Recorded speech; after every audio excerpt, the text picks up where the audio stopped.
Arpeggios are definitely in the top 5 of the most important things to practice when you're working on jazz improvisation, because all the tunes we are playing have chords in them, and the arpeggios represent the chord tones.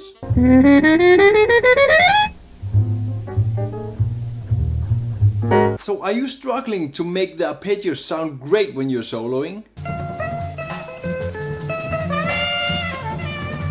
Are you wondering when and how to use the arpeggios in your solos? I'm going to walk you through 5 jazz licks taking you from basic level to pro level in playing arpeggios. And at the same time I'm showing you how to practice the arpeggios and how to get them into these lines. So this is the first basic lick.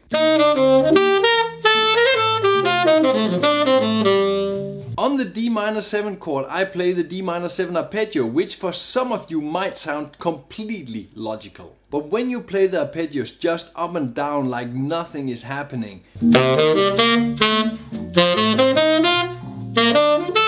it really sounds like an exercise. And you really do not want to sound like an exercise. So I do 2 things to make this lick sound more hip. On the G7 I play the arpeggio down, which means you need to practice your arpeggios both up and down.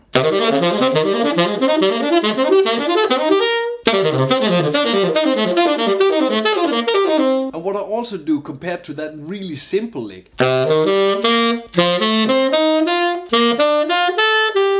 I move the rhythm of the arpeggios a little bit, and when making the lines I really try to add a few notes in front of the arpeggio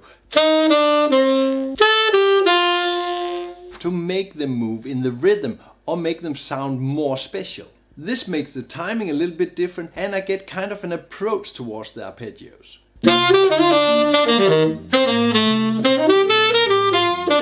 Yes, upper structures right away here in the second lick, because upper structures are so important and they add so much just learning simple upper structures.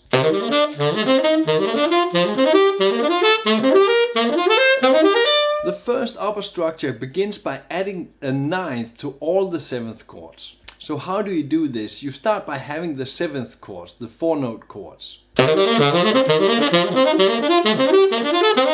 To get the 9th chords, you basically add the next tone a third above the 7th of your 7th chords. It sounds a little bit complicated, but it's not. Look at the schematics. And then we have the 9th chords. And we will work on the 9th chords just in a bit. But first...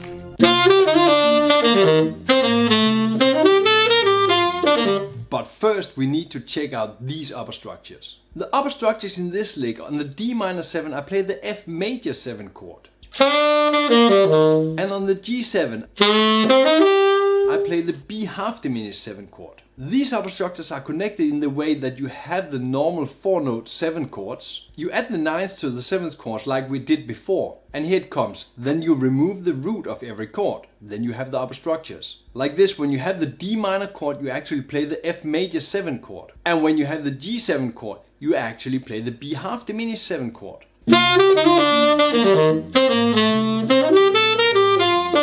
Which is literally what I'm doing in this lick. So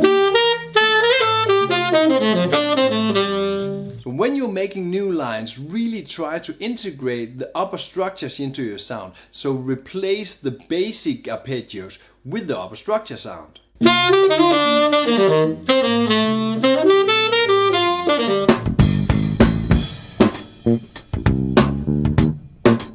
Rhythm is definitely the most important thing. You see how I actually add a lot of rhythm in these previous licks. And when I'm making these new licks, you see how much rhythm I try to stuff in there. I always try to challenge myself rhythmically because the rhythm makes the sound interesting to listen to. And this is really important. To be able to hear and apply the rhythms into your licks, you must know all these rhythms very deeply. You need to get them under your fingers. Train the rhythms simply by adding them into your scales and practice them so much that they are just second nature to you. I just want to show you the lesson manual.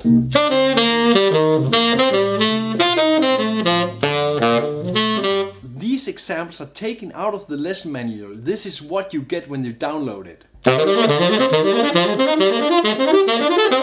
The lesson manual holds lots of these arpeggio licks and the exercises connected to the licks. This means you do not have to invent all of this yourself. This lesson manual is a great utility to get these arpeggios right under your fingers into the licks and into your playing the fastest way possible. The lesson manual download is super easy, the link is in the description. What I mean by the bebop secret is adding a chromatic approach note just before the arpeggio. And you can do this to all arpeggios.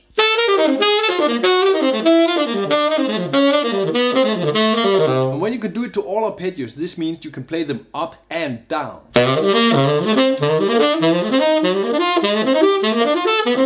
So when you start practicing your arpeggios and adding these chromatic approach notes, and you're already working on getting these arpeggios into your playing, a really great trick is to take old lines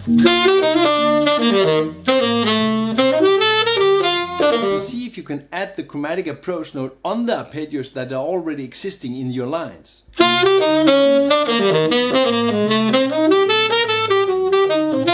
So now try to add everything together. Do you remember the first lick I played in this video? Now try to mix all these ideas together. Use the basic arpeggio both up and down.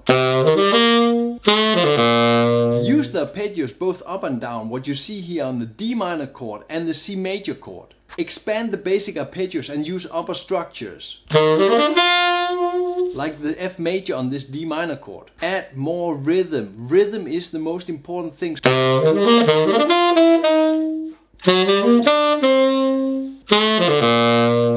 So start using rhythm, challenge yourself in the rhythm and practice rhythm when you're practicing your scales. And add chromatic approach notes before your arpeggios. It's so easy to get more out of the lines when you just add this chromatic approach note and it sounds great. I'm showing you these examples taken directly out of the lesson manual. So you have an insight in what the lesson manual is about. I made this lesson manual to give you all the help possible when you're beginning on these arpeggios or when you're continuing to add stuff onto your arpeggios. You can download the lesson manual on Patreon. The lesson manual has lots and lots of licks connected into the exercises, training the arpeggios so you can get it all together. The lesson manual PDF download on Patreon is super easy and the link is right here. If you want more great information on arpeggios, I really recommend you to check out this video. This is how simple it gets. Arpeggios. Play music, have fun.